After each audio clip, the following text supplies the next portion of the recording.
two groups. One was that supported the Communist Party, and the other was against the Communist Party. Most of the people against the government were high school students, educated people, and university students. Because a lot of younger people were involved in it, the government started harassing people, torturing people, putting people in prison, and killing the younger people. There were killings between the white and the red terrorists. White terrorists were people who defended the government and fought for the government. Red terrorists were people who were against the government. You were forced to join either side or you would get killed.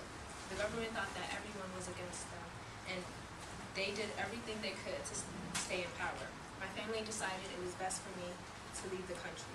I got to the U.S. that was thankfully paid by a ticket. I got to U.S. by a plane ticket that was thankfully paid by a Catholic refugee church. On the plane ride, I thought a lot about what my life would be like in America. I was excited and nervous all at the same time. The plane landed in San Diego, California.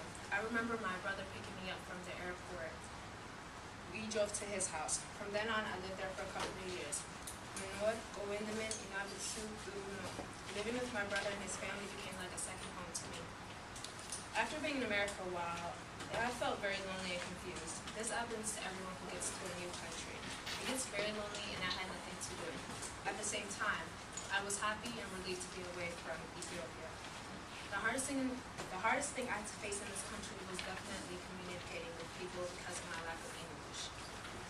Another thing was adapting to the American culture. Even though the Ethiopian culture was different from the American culture, I never wanted to go back home. I was and still am comfortable in this country.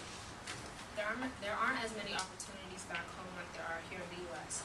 My life as a whole has been like a roller coaster. There were many ups and downs, but I got through it.